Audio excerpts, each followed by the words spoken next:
तो गाइस इस वीडियो के अंदर मैं फिर आई हसीन दिलरुबा मूवी जो नेटफ्लिक्स पे रिलीज हुई है आज, इसका पूरा का पूरा मैं एक्सप्लेन करने वाला हूँ। अगर वीडियो अच्छा लगा तो लाइक कीजिएगा, चैनल पे नए हैं तो सब्सक्राइब कीजिएगा। तो चलिए स्टार्ट करते हैं। मूवी की स्टार्टिंग में दिखाया जाता है रानी कहीं पर मतलब बारिश के टाइम में कहीं भाग रही रहती है, किसी से डर ही रही रहती है, मतलब कोई उसको मारने के पीछे पड़ा हुआ ऐसा टाइप दिखाता है। वो फाइनली जाती है पुलिस स्टेशन और बोलती है मेरे को बचा लो, मेरा हस्बैंड मेरे को मारने की कोशिश करो। उसके बाद हम लोग को न्यूज़ दिखाया जाता है कि यहाँ पर जो एरिया है ना वहाँ पर मगरमच्छ काफ़ी ज़्यादा आ चुकी है। उसके बाद से फाइनली यहाँ पर एंट्री होती है अभिमन्यु की, जो कि उस एरिया में आता है जहाँ पर कॉलोनी में मतलब रहती है रानी, वहाँ पर आता है उसकी मालकिन को इंजेक्शन देने के लिए। तो वहाँ पर इसकी मुलाकात रानी से होती है जो कि पार्लर जा रही रहती है 2 मैनिक्विन लेके। तो ये देख के काफ़ी ज़्यादा प्यार में पड़ जाता है वहाँ पर। उसके बाद से उसके टमाटर हाथ से गिर जाते हैं तो काफ़ी उसके बाद से अर्जेंट में फ़ोन आ जाता है रानी को। तो रानी क्या करती है जल्दी-जल्दी में पार्लर जाने लगती है और जाते-जाते भाई अपना जो 2 मैनीक्विन भूल जाते हैं। उसके बाद से अभिमन्यु ये देखकर सोचता है कि उसको दे दिया जाए। तो ये क्या करता है दोनों मैनीक्विन को उठा के उसके पीछे दौड़-दौड़ के वो फाइनली मतलब उसके पार्लर तक वहाँ पर पहुँच जाता है। वहाँ पर जाके इसको वो मैनीक्विन देता है तो वो काफ़ी ज़्यादा खुश हो जाती है और बोलती है इतना दूर क्यों दौड़ने की ज़रूरत थी। तो बोलती है ठीक है 2 मिनट रुको। रानी पार्लर में काफ़ी ज़्यादा व्यस्त हो जाती है अपने कस्टमर को लेकर, जिसकी वजह से वो भूल जाती है कि उसने अभिमन्यु को बाहर में वेट कराया था और अभिमन्यु यहाँ पर टाइम पास कर रहा था, मतलब चाय वगैरह पी रहा था। फाइनली बारिश होने लगती है और रानी देखती है कि अभी तक वो खड़ा है। तो फाइनली वो छाता लेकर जाती है उसके पास और उसको बोलती है आप यहाँ पर अभी तक खड़े। तो वहाँ पर जो अभिमन्यु रहता है ना उसको बोलता है कि आप मेरे साथ मूवी देखने को चलोगी। तो वहीं पर हमारी यहाँ पर एंट्री होती है भाई साहब अपने ऋषु भैया की, जो कि अभी रवि नाम से यहाँ पर रह रहे हैं। और थोड़ा सा फ्लैशबैक दिखाया जाता है, मतलब सीज़न 1 का पूरा फ्लैशबैक किस तरीक़े से उसने नील को मारा था, ये पूरा फ्लैशबैक दिखाया। उसके बाद से दिखाया जाता है रवि जो रहता है ना वो नॉर्मली पिज़्ज़ा डिलीवरी बॉय का यहाँ पर काम करता है। उसके बाद से वो पैसे जमा कर एक ट्रैवल एजेंट को देता है, इसलिए कि उसको और उसकी बीवी रानी को थाईलैंड जाना रहता है। अब ट्रैवल एजेंट यहाँ पर उसको बोलता है ठीक है 2 महीने के अंदर मैं आपका पूरा का पूरा वीज़ा लगा के दे दूँगा।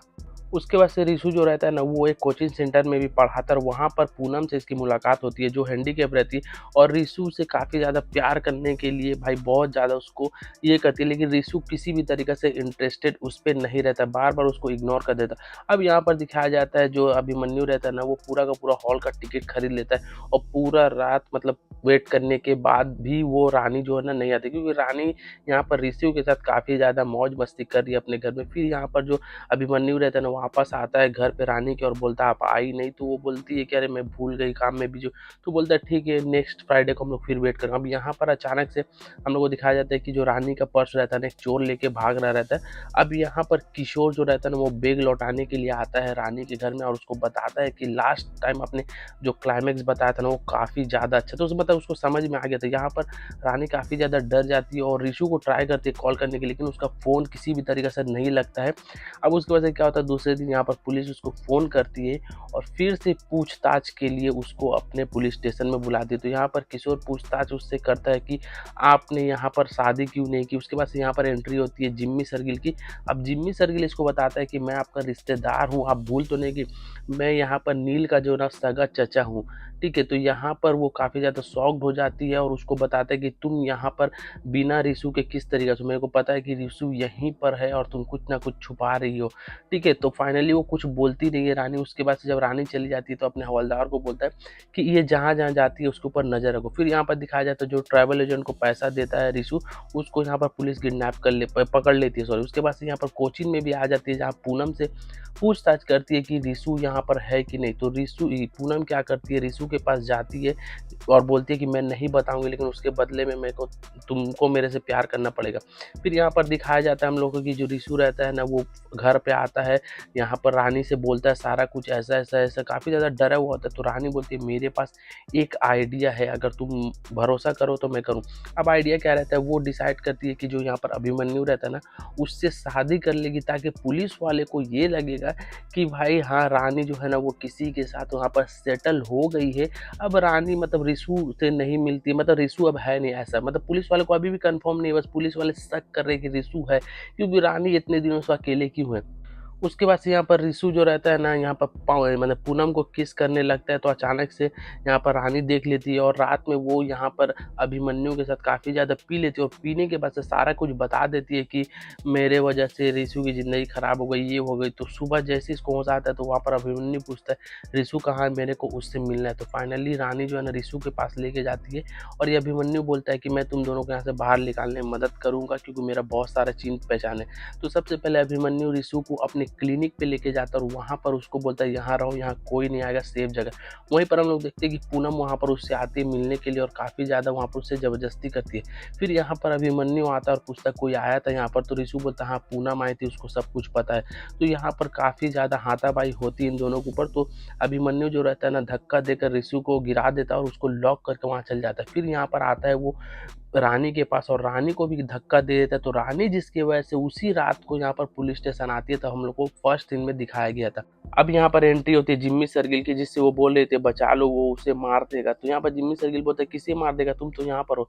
तो वो वहाँ पर बोलते हैं कि रिशु को मार देगा जो अभिमन्यु है। तो यहाँ पर फाइनली जो जिम्मी शर्गिल रहता है ना वो अपने पुलिस को फ़ोन करता है। पुलिस जब वहाँ पर पहुँचती है तो कुछ नहीं मिलता, उसको वहाँ ब्रिज के पास 2 लाश मिलती है, बॉडी पूरी की पूरी जली हुई, लेकिन पता नहीं था किसकी बॉडी है क्या है नहीं है। तो रिशु की जो पुलिस रहता है वो क्या करता है, यहाँ पर रानी को मतलब अरेस्ट कर लेता है नील और भाई इसके अभिमन्यु के कत्ल के जुर्म में। तो इसको पूरा का पूरा थाना में लेके जाता है और इसको बहुत ज़्यादा थाना के अंदर टॉर्चर किया जाता है। उसके पास जो जिम्मी शर्गिल रहता है ना वो अपना दिमाग लगाता है कि इसको ज़्यादा टॉर्चर करके इसको पूरा का पूरा सोशल मीडिया में वायरल कर दो, ताकि रिशु देखकर कॉन्फेस ज़रूर करेगा कि वो ज़रूर सिलेंडर करेगा। तो ऐसा ही रिशु करता है। रिशु एक वीडियो बना के बोलता है कि मैं आ रहा हूँ 3 दिन के बाद एक ब्रिज के पास। तो यहाँ पर उस दिन वो दिन आ जाता है। यहाँ पर जो जिम्मी शर्गिल रहता है ना वो अपनी टीम को पूरा का पूरा लेके पहुँचता है ब्रिज के पास। उसके बाद से हम लोग को दिखाया जाता है कि जो रिशु रहता है ना वो आता है लेकिन अपने गले में चाकू लेकर आता है। तो यहाँ पर पुलिस रिलीज कर देती है रानी को। तो ये दोस्तों से मिले। फिर यहाँ पर देखा जाता है कि एक पुलिस के भेष में बन के यहाँ पर अभिमन्यु वहाँ पर आता है और तीनों के बीच में काफ़ी ज़्यादा हाथापाई होने की वजह से तीनों का जो पैर है ना वो फिसल जाता है और फिसल के ये लोग तीनों नीचे ब्रिज में गिर जाते हैं जहाँ बहुत सारे मगरमच्छ रहते हैं। अब यहाँ पर जो जिम्मी शर्गिल रहता है ना ये फिर से केस को सोचता है एक्चुअली में हुआ क्या, ये तीनों ड्रामा कर रहे थे तो क्या। फाइनली इसको पूरा का पूरा कंक्लूजन समझ में आता है एक्चुअली में हुआ क्या था उस दिन।